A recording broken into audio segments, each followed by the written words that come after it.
அதிமுக பாஜக எவனும் வேண்டாம். திமுகவில் இணைந்த ராஜேந்திர பாலாஜி திடீர் பரபரப்பு.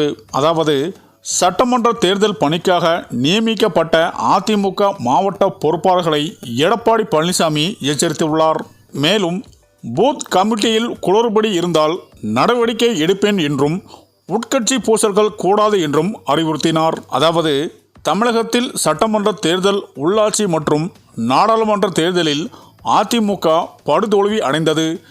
இதனை அடுத்து 2026 சட்டமன்ற தேர்தலில் எப்படியாவது ஆட்சியை பிடிக்க வேண்டும் என்ற முனைப்புடன் அதிமுக பொதுச் செயலாளர் எடப்பாடி பழனிசாமி பல்வேறு வியூகங்களை வகுத்து வருகிறார். அதேபோல் சட்டமன்ற தேர்தலில் வலுவான கூட்டணி அமையும் என கூறுகிறார். இந்த நிலையில் வருகின்ற சட்டமன்ற தேர்தல் பணிக்கான அதிமுக தலைமையால் 82 மாவட்டங்களுக்கும் பொறுப்பாளர்கள் கடந்த சில நாட்களாக முன்னர் நியமிக்கப்பட்டனர். இவர்களுடன் காணொளி காட்சி மூலமாக எடப்பாடி பழனிசாமி சென்னையில் உள்ள அதிமுக தலைமை கழக அலுவலகத்தில் இருந்து கூட்டத்தை நடத்தினார். அப்போது பேசிய எடப்பாடி பழனிசாமி இப்போது இல்லாத அளவுக்கு நிர்வாகிகளை லைஃப் ரைட் வாங்கினார். மாவட்ட பொறுப்பாளர்கள் அனைவரும் தங்களுக்கு ஒதுக்கப்பட்ட மாவட்டங்களில் வாக்காளர் பட்டியல் சரிபார்ப்பு, பூத் கமிட்டி ஆகியவற்றில் தீவிரம் கவனம் செலுத்த வேண்டும். மேலும் அனைத்து மாவட்டங்களுக்கும் வந்து ஆய்வு செய்வேன். பூத் கமிட்டியில் குளறுபடிகள் இருந்தால் சீனியர்கள் ஜூனியர்கள் என்று பார்க்க மாட்டேன் என நடவடிக்கை எடுப்பேன் என எச்சரித்தார். மேலும் உட்கட்சி பூசல்கள் அதிகரித்து கொண்டு வருகின்றன. உட்கட்சி விவகாரம் குறித்து பொது வெளியில் பேசக்கூடாது. தனிப்பட்ட பிரச்சனைகளில் மனதில் வைத்து தேர்தல் பணிகளில் கவனம் காட்டாமல் ஒற்றுமையாக தேர்தல் பணிகள் செய்ய வேண்டும். இனி இது போன்று தவறு செய்தால் கட்சியிலிருந்து நீக்கப்படுவர் என மறைமுகமாக முன்னாள் அமைச்சர் ராஜேந்திர பாலாஜியை எடப்பாடி பழனிசாமி கடுமையாக எச்சரித்தார்.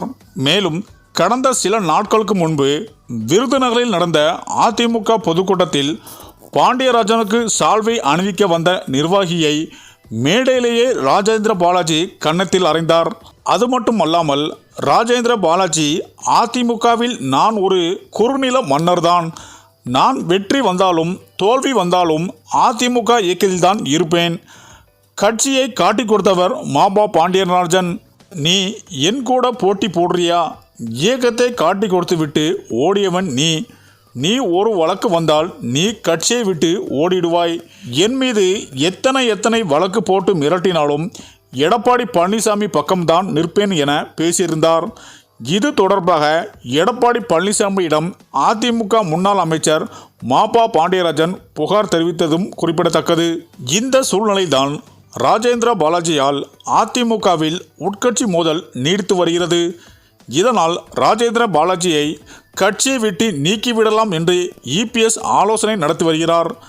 இந்த தகவலை முன்கூட்டியே தெரிந்து கொண்ட ராஜேந்திர பாலாஜி அதிமுகவே வேண்டாம் என்று முடிவெடுத்து திமுகவில் ராஜேந்திர பாலாஜி விரைவில் இணைய உள்ளதாகவும் இதற்காக திமுக மூத்த அமைச்சர்களிடம் ரகசிய பேச்சுவார்த்தை நடத்தி வருவதாகவும் தற்போது தகவல்கள் வெளிவந்து கொண்டிருக்கிறது. சரி, இந்த வீடியோ பற்றிய உங்கள் கருத்துக்களை கமெண்ட்ல சொல்லுங்கள். மேலும் வீடியோ பிடித்திருந்தால் லைக் பண்ணுங்கள், ஷேர் பண்ணுங்கள், மறக்காமல் நம்ம சேனலை சப்ஸ்கிரைப் பண்ணிக்கோங்க. நன்றி.